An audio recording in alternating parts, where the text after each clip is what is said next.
नमस्कार बच्चों, आज हम क्या है कि अपने हिंदी अनिवार्य का पहला लेसन पढ़ेंगे। नमक का दरोगा प्रेमचंद के द्वारा जो है। प्रेमचंद के बारे में मैंने आपको बता दिया है। अब हम लेसन शुरू करेंगे। तो लेसन ये एक कहानी है। इस कहानी को आप थोड़ा पढ़ोगे तो कुछ आपके समझ में आ जाएगा। और साथ में मैं बता रही हूँ, देखो एक नमक का विभाग होता है, नमक का नया विभाग बनता है। तो उसमें जो उच्च पद पर जो भी अधिकारी होते हैं वो सब उस नमक के विभाग में जाना चाहते हैं, क्योंकि वहां क्या है, ऊपरी आय जो है वो अधिक होती है।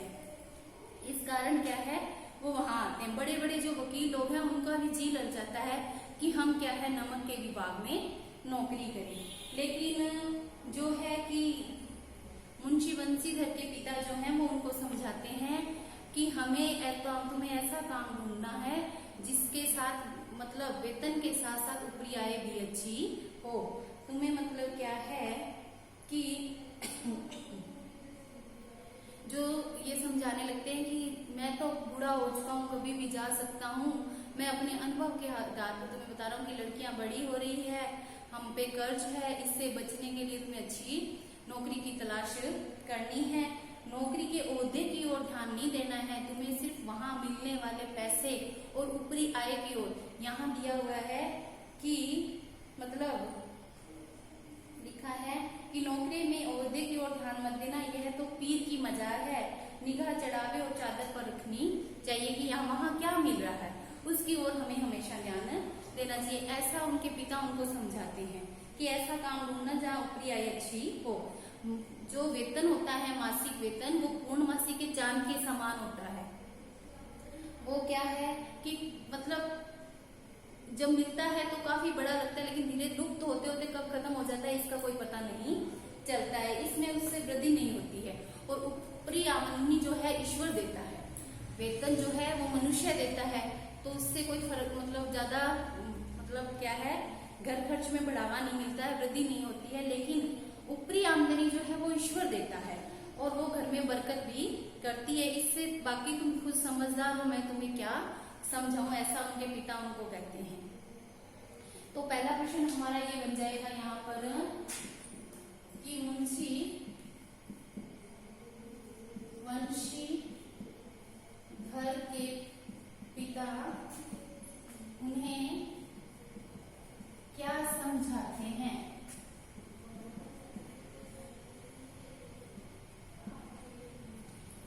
दूसरा प्रश्न, यानी निगाह जो है वो नौकरी के ओहदे की ओर ध्यान मत देना,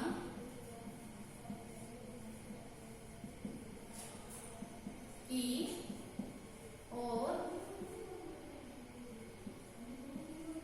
ध्यान मत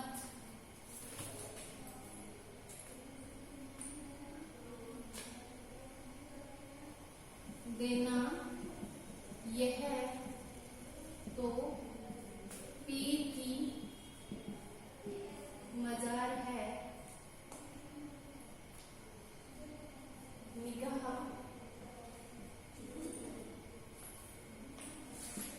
चढ़ावे और चादर पर रखनी चाहिए। यानी क्या मिलने वाला है इसकी ओर क्या है हमेशा ध्यान रखना चाहिए। इस तरह से एक प्रश्न ये भी बन जाएगा। अब इस प्रकार उनके पिता समझाते हैं और उसके बाद क्या है, इस उपदेश के बाद पिताजी ने आशीर्वाद दिया और बंसीधर जो थे वो आज्ञाकारी पुत्र थे और उन्होंने उनकी बातें सारी ध्यान से सुनी और घर से चल पड़े। इसके बाद जो है उनका जो आत्म स्वावलंबन था उसके सहायक और धैर्य और मित्र और बुद्धि से क्या है उन्हें नमक के विभाग में क्या मिल जाती है, नौकरी मिल जाती है दरोगा पद पर।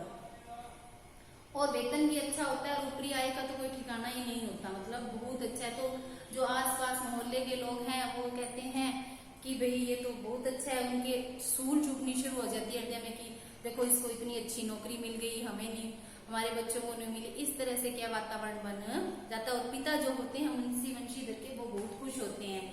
इसका जाड़े के दिन थे और मुंशी बंसीधर जो अपने ऑफिस में सोए हुए थे। तभी अचानक से क्या है, वो जो नदी पर एक पुल बना हुआ था, वहां एक नदी बहती थी, उस नदी पर क्या है, पुल बना हुआ था। वो 6 महीने से वहां नौकरी कर रहे थे। तो अचानक उनको रात को कहे गाड़ियों की गड़गड़ाहट की आवाज सुनाई देती है और उन्हें ऐसे लगता है कि ये तो नदी के पानी की आवाज नहीं, गाड़ियों की गड़गड़ाहट की आवाज है। तो वो क्या है, अपने जो साथ एक व्यक्ति और होता है उसको, सिपाही को लेकर क्या है, नदी के पुल की तरफ चले जाते हैं और वहां जाकर मतलब उन सब गाड़ियों को रोककर पूछती हैं कि इन गाड़ियों के अंदर क्या है, लेकिन कोई भी बोलता नहीं है। सब मतलब एकदम चुप हो जाते हैं। वो पूछते हैं कि ये गाड़ियां किसकी है, ये गाड़ियां किसकी है। तो क्या है, बंशीधर बार बार पूछते हैं तो इतनी ही आवाज आती है कि ये गाड़ियां जो है पंडित अलोपीदीन की है। लेकिन फिर वो पूछते हैं कि मतलब वो तो बहुत प्रतिष्ठित व्यक्ति है, पंडित अलोपीदीन जो थे वो बहुत प्रतिष्ठित व्यक्ति थे, उनका मतलब यश जो है वो अच्छा से फैला हुआ था, लोग बहुत जानते थे, बहुत से लोग उनके कर्जदार भी थे। लेकिन वो इन गाड़ियों में रात को इधर से किस चीज का व्यापार कर रहे हैं, ये मुंशी बंशीधर जी जो है वो जानना चाहते हैं। लेकिन मुंशी ने पूछा ये गाड़ियां कहाँ जाएंगी, तो उत्तर मिलता है कि ये गाड़ियां जो है कानपुर जाएंगी।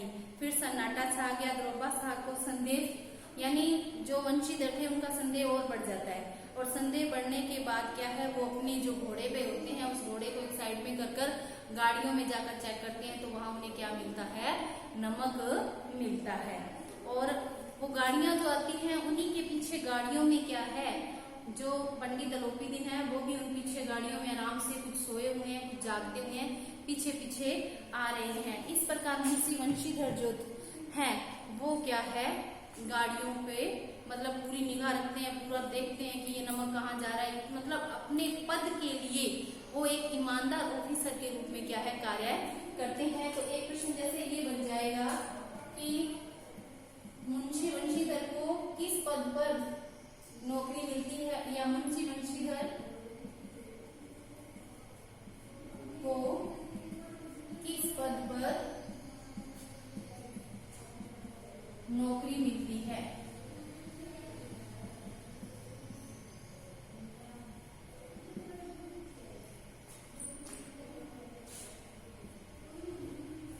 रात को अचानक उन्हें क्या सुनाई देता है,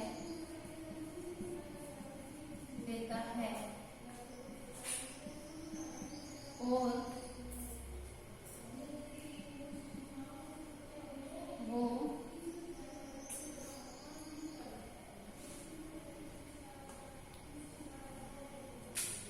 उसके लिए क्या प्रयास करते हैं, वो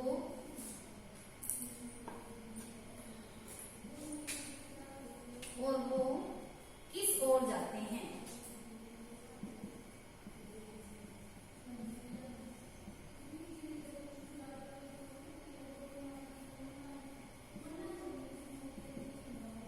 जाते हैं।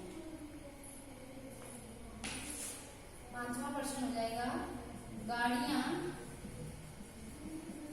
किसकी होती है, गाड़ियां किसकी और उनमें क्या भरा होता है।